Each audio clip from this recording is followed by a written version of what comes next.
Hi, this is Ed in California, and as you can see, global TV talk show on the air again. And our very special guest today is Simon Davies, and he's in England. And here it's a little after 9 a.m., and over there it's 5 p.m. It's happy hour. So we're going to go through a happy talk here, all about a very complicated and very beneficial story. Simon Davis, welcome. Hey, good to see you, Ed. Always pleasure.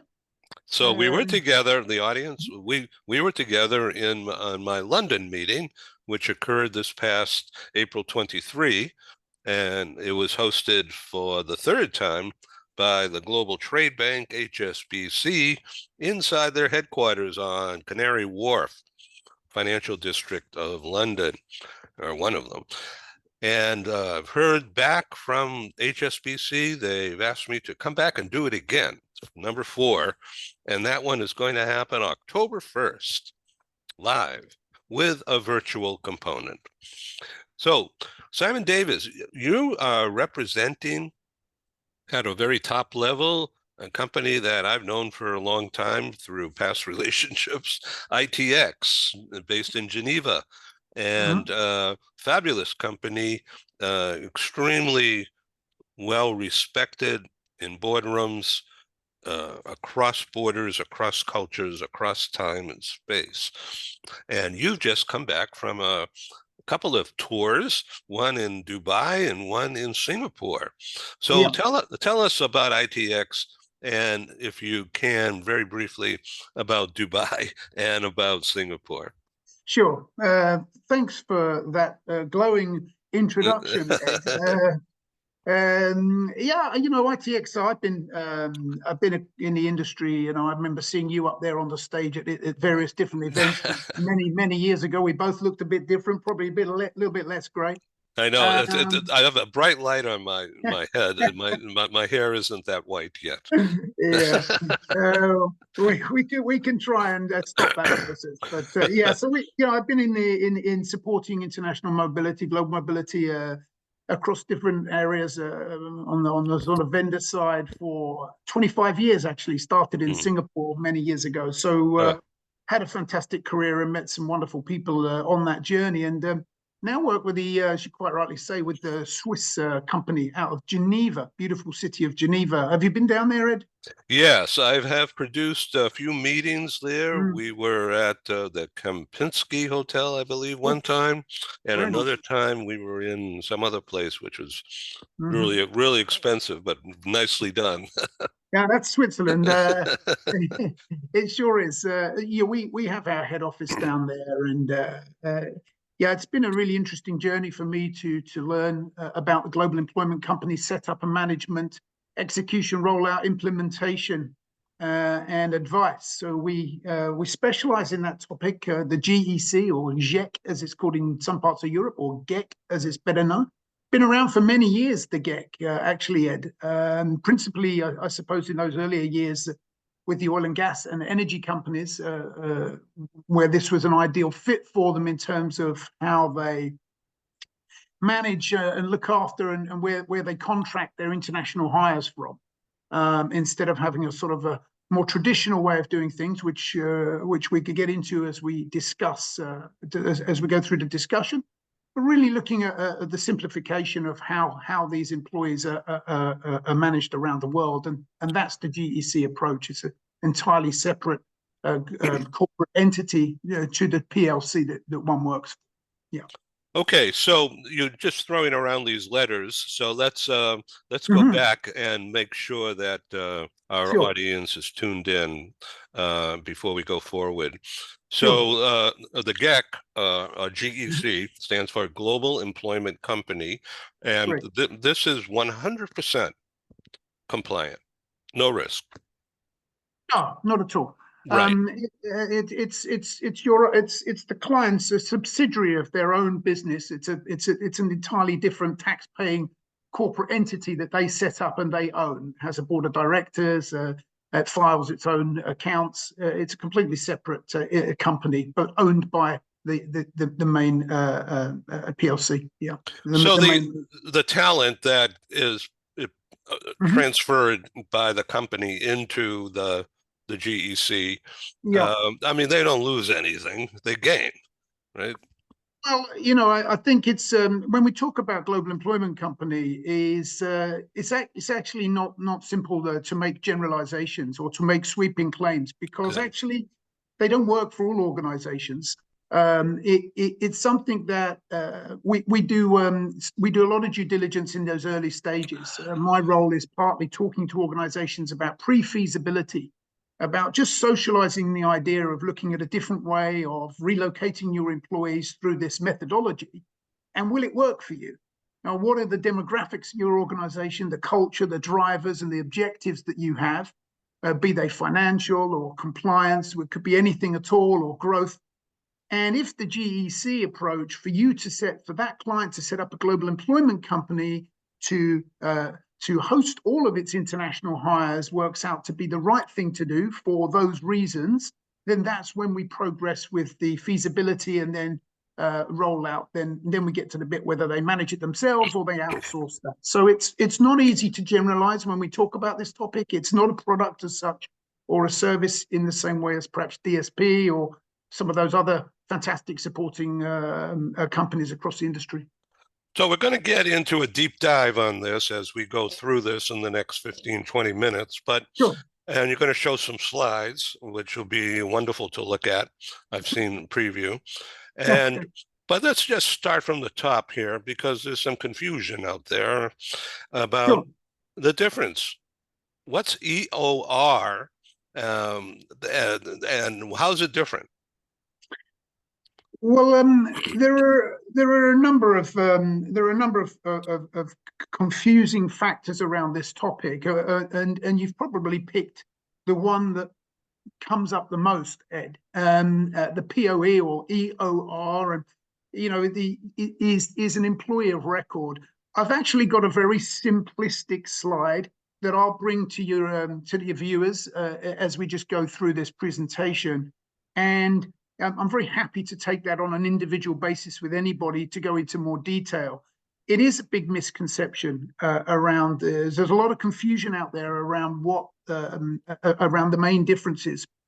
I suppose, in a nutshell, an EOR is a third-party vendor that employs your employee, is employed by the EOR and not by your organization.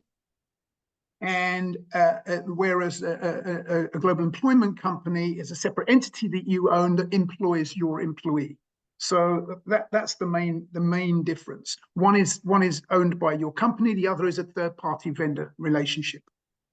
Quite different, quite very, very different. Yeah.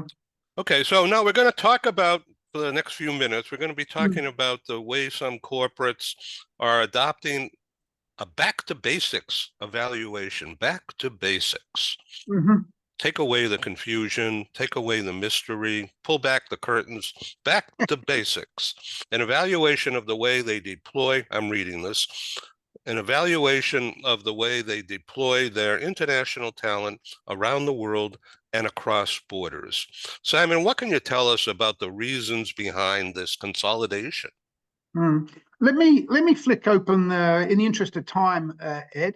Let me just flick open this little few slides I've got for you that might give a little bit of a better insight into answering that question for you around in terms of the consolidation piece. So there we are on Lake Geneva, and that's the famous fountain, and it's just a beautiful place. Yeah, I think it's 100, and I think it goes 100 over 100 meters high.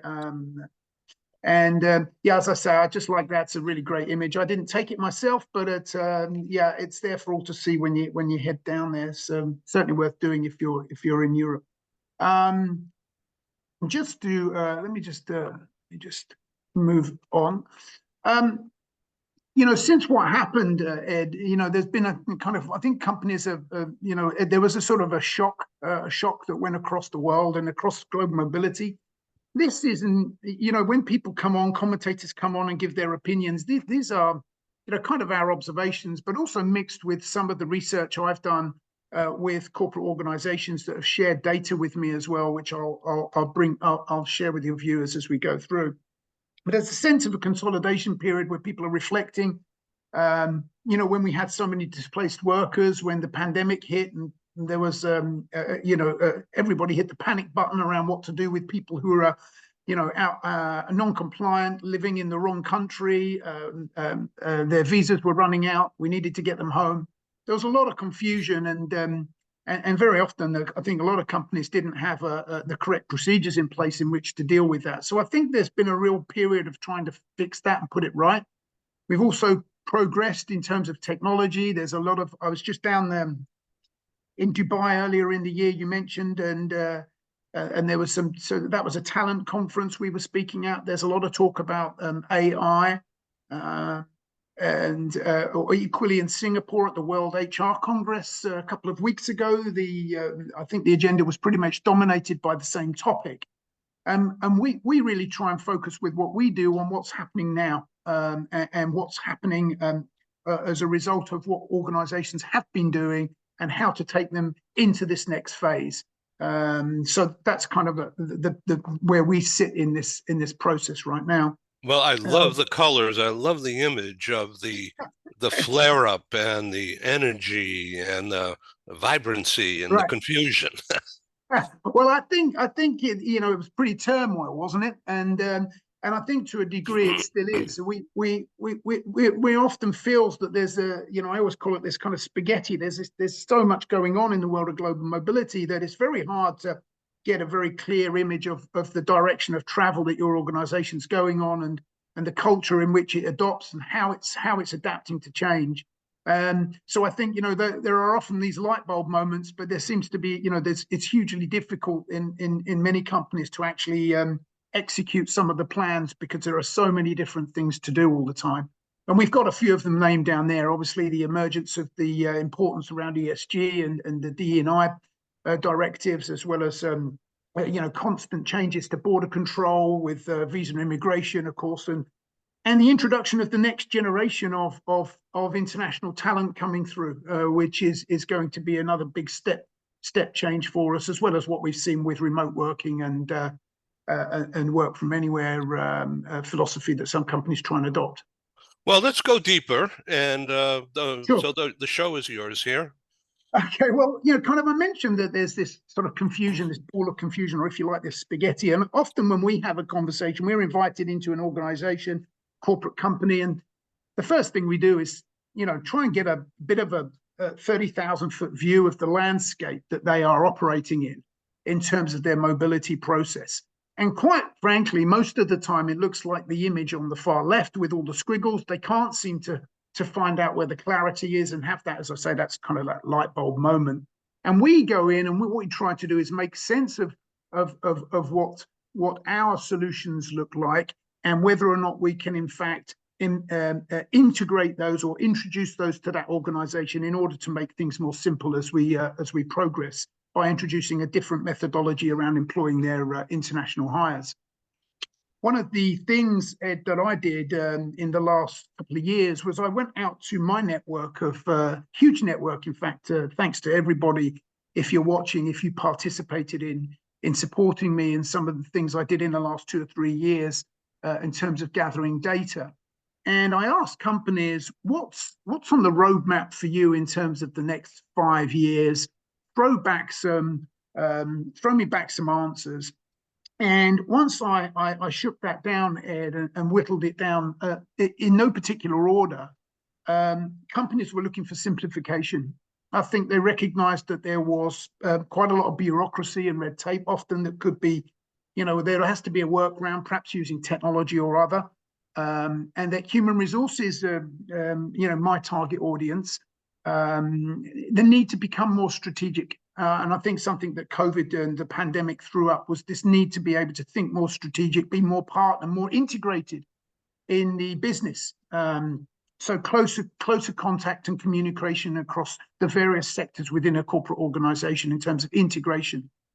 Finance, of course, being the cornerstone, driving all these cost savings. Procurement very much involved in our world these days, and making sure that we have the most suitable financial systems in place, and that we're also being financially efficient in the way that we're managing our service providers and the way we operate our business.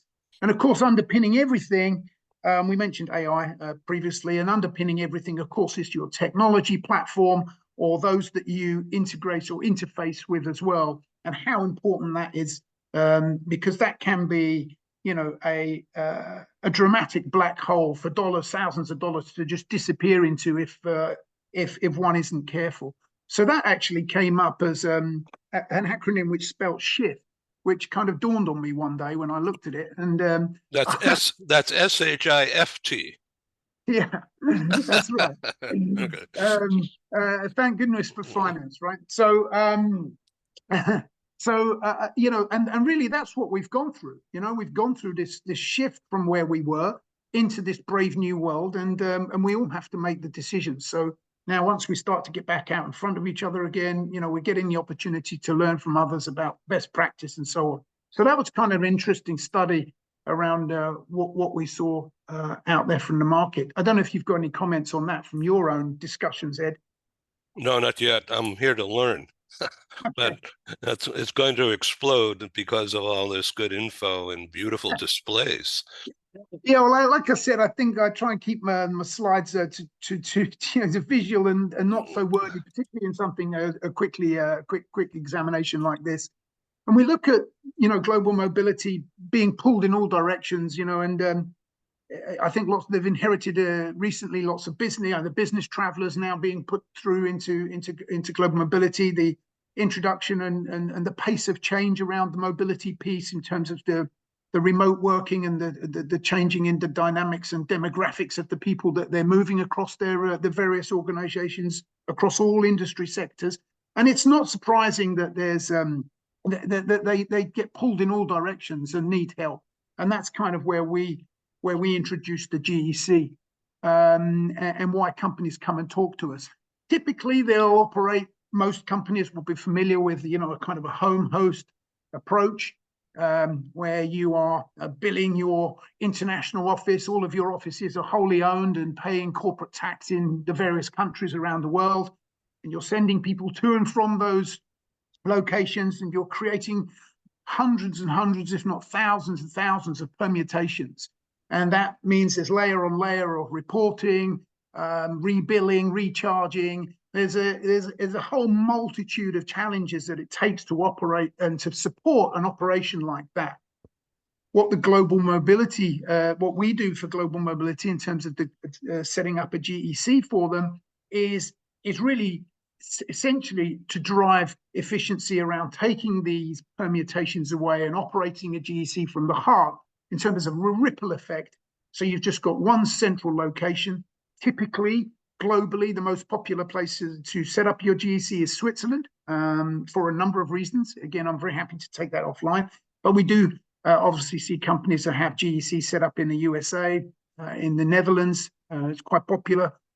The UK, prior to Brexit, was also very popular. There's been some changes made around Social Security legislation for the UK since coming out of Europe, so that's kind of affecting a little bit the desire to set up a GEC in the UK, and various other countries as well. We're seeing a big move away from the previous sort of offshore tax havens like the Cayman Islands and perhaps Isle of Man and so on. ITX, for the record, doesn't recommend you ever set up a GEC in any of those locations. It's not something we promote.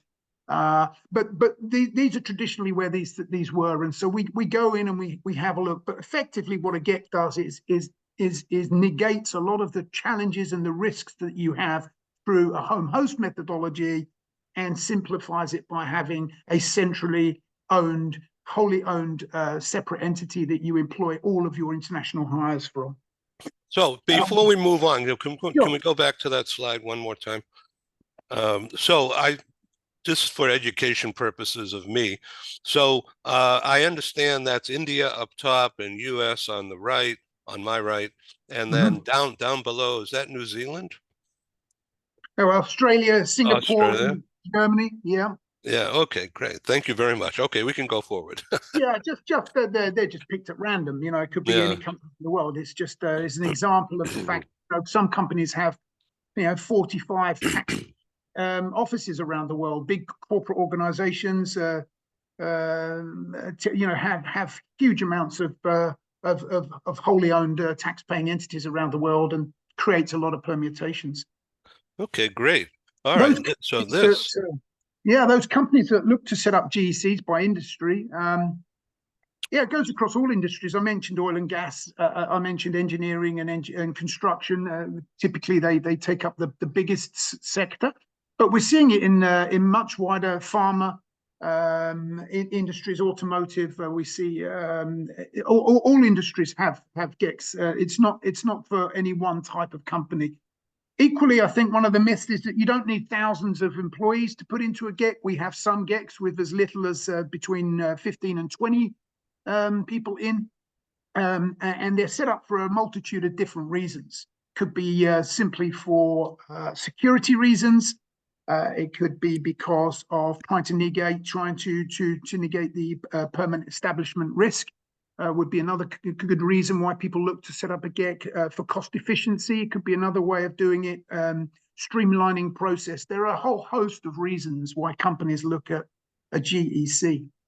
Some of the answers we got back from the organizations that we see move from that traditional methodology into a GEC is explained here. So really, again, coming down to the fact that we don't use sweeping statements. These were sent to us by companies, not put together by us. So if the driver, for instance, was to achieve better governance and compliance, then that's the answer there. So 93% of the people that wanted that as a driver are happy that they have set up a different methodology to drive better governance and compliance. And there you can see they're self-explanatory. Even the one I mentioned there, the mitigation of PE risk at 71%, that's a very popular driver for people looking at a GEC. And again, some of the reasons on the left. Yeah. So I see under better employee experience, that's this in vogue right now, and somebody said 0% because they just didn't care or they just didn't measure it. Probably, my guess. I mean, I'd need to look into that data for you, Ed. I suspect it might be a company that they don't measure it. It could be it could be a company that just simply don't have that as a KPI.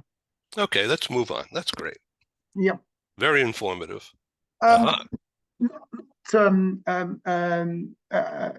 yeah, there are literally hundreds and hundreds, if not thousands, of companies with the GEC. There's some of them I've just listed here. And so if, for instance, you're thinking, hey, I'll move that on, but if for instance, you're thinking, hey, you know, I don't want to be the first one to do this. GECs have been around for 40 years, and a huge percentage of big multinationals, companies across all sectors have them. They're very often driven by senior level, maybe CFO or boardroom level decision that they want to look at an alternative for whatever reasons, as I suggested earlier. Again, happy to share with your viewers independently if they'd like to have a call. And so it's not an alien environment. This is something that where it's not particularly well known necessarily, it is adopted by lots of organizations. This is really explanatory and really simple to follow. So thank you very much for sharing that with the audience. Sure. You asked the, kind of the $1 million question, Ed, about the EOR and the GEC. Well, there it is. I kind of put it into very simple brackets. If you just focus on the two middle sections, which is the GEC and the EOR, employee of record. So, where is it? Well, the GEC is owned by your organization. As I said, it's a dedicated, wholly owned legal entity, a subsidiary of your company. Whereas an EOR, employee of record, yes, it will get that employee working and compliant pretty quickly. It's quite costly, as I understand, but nonetheless, will definitely do a job. But it's a third party provider that gives you that service. And then the legal employer of that individual is in fact the EOR service provider, which can be a challenge. So it's again, I think it's a great fix for the right set of circumstances, but maybe perhaps not for a traditional long-term solution. And I'm happy to share this slide with your viewers as well. And again, we have a lot of data on this if people want to call us and talk to us. But I've kind of, for fear of reading it all out, I've just kind of put it down there for you. The one on the right is in fact another way of employing people that's sometimes overlooked. I myself am a foreign employer living and working for a Swiss company on a Swiss contract, living in my own country. So I'm not on an EOR, nor am I in a GEC. It's just me in the UK, and I fit into that category as well. So again, there's different ways of hiring people than just traditional ways. So is there a way to combine like some of this, some of that?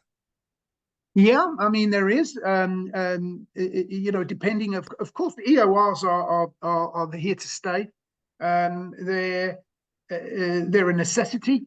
Even if you have a GEC, your GEC can in fact instruct the EOR because the GEC is a separate company, and so yes, there are ways of using all different methods to employ people. You don't have to stick to one or the other. Depending on the size of your organization and what you're trying to achieve, of course. So can I ask you about the challenges, the main challenges you see that may restrict progress to a new operating platform like a GEC? Sure. Well, it's a brilliant, it's not without its frustrations, because I sit here saying, hey, we can produce the financials to support the fact that it's well worth looking at. I don't say that it's going to work for you, but it's definitely worth having a look at. And we can provide, sorry about that. Let me just get rid of that. We can also provide all the data supporting why it could work for you, et cetera, et cetera. And then we hit the frustrations. Hey, why don't more people want to do this? Well, this is a transformation. And it's a fairly sizable undertaking. You're going to need to onboard and align various stakeholders in the business. They may have different projects. It may be hard to get them all into one place. They may have a different opinion of why this may or may not be the right thing for them. It could be lots and lots of reasons. It could be that employees who are currently employed on the traditional method don't want to go to be employed by a separate company owned by the organization, so there could be some pushback there. And it could be that it's simply not understood well enough, and the people who are driving it don't take the correct messaging across the business, and therefore it derails. Or it could even be that the actual operation of the GEC, once it's been approved and instigated and rolled out, where does that sit? Who are we going to train? How are we going to train them? Who's going to run it? And what cost is that going to be? And is that offset against the cost of the savings that the potential savings we're going to make? So there are a bunch of reasons that I have to try and get round, Ed, which is not easy. So this is not a quick hit. This is something that is boardroom level and just very, very, very important for multiple stakeholders to understand. Initially, it's a business case, right? I mean, you're putting together a logical and tangible business case to present to the organization. And that could be led by, CHRO, it could be led by global mobility, it could be driven by the finance department or tax, or, it comes from different sources. But it's really a business case that you put forward, and we look at various different drivers, the objectives of the company, and then we see whether or not this is a fit. If it is a fit, we go to the next stage and we do a feasibility study. That's a paid study. And then that gives the full roadmap of exactly what's going to happen. It's quite a reasonably lengthy process, legal document. and it's not like an RFP. It's a much more thorough examination of the business and what the GEC will actually do for the organization in terms of predicted numbers, the legalities, and so on and so forth, and how it will run. And then that becomes the ownership of the organization who paid for the feasibility study, and they have a choice to make, to either co-source that with a company like ours, to outsource it totally, or to run it themselves. And that's kind of the process, Ed, and that's kind of it in a nutshell in 30 minutes. Well, I thank you so much for sharing this valuable information, and I thank ITX for being a co-sponsor of some of our meetings, London, of course, and perhaps you'll get involved in Sweden and the Scandinavia event. Sure. On the date of that, by the way, is September 26th in Malmo. Right. Mm-hmm. And there's a company called Hitachi Energy Yep. has joined our faculty.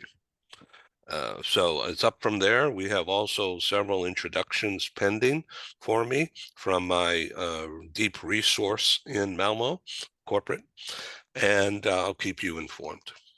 Perfect. And I'm also joining you in the near future. Oh, my God. Thank you for refreshing my head. Get lost in the weeds here listening to all this GEC stuff. Have another coffee Yeah, there. yeah. So June 20 in New York City, and we're calling it the Global New York C-Suite. And we're going to bring people together in a boardroom setting for a lunch and a workshop, and you are going to be in person, and that's great. We'll see you on my side of the pond. Yeah, sure. And thank you again for hosting Joanne and I around London and bar hopping. That was great. You're welcome. It's nice to find a bit of history and take you around that old city. Yeah, the Salisbury, was that the name of it? That the great old bar? That was terrific. In Theatreland, yeah, that's right. Yeah, that was great. Okay, we'll see you on TV later today, and we'll see you in person June 20 Fantastic. in New So York. much. Thank Thank you, you. sir. Thank Okay, you. bye-bye. This is Ed in San Diego, and that's Simon in England. How far north of London are you? I'm actually, I've moved from that area. I now live in a place called Norfolk, like the same spelling as Norfolk, Virginia. Norfolk is a county in the UK. It's about an hour and a half from London by train. It's a beautiful county, and the King has a residence here called Sandringham. I've heard of that. Well, it's nice company. For him, Okay, ciao. Bye-bye. Thank you. Thank you.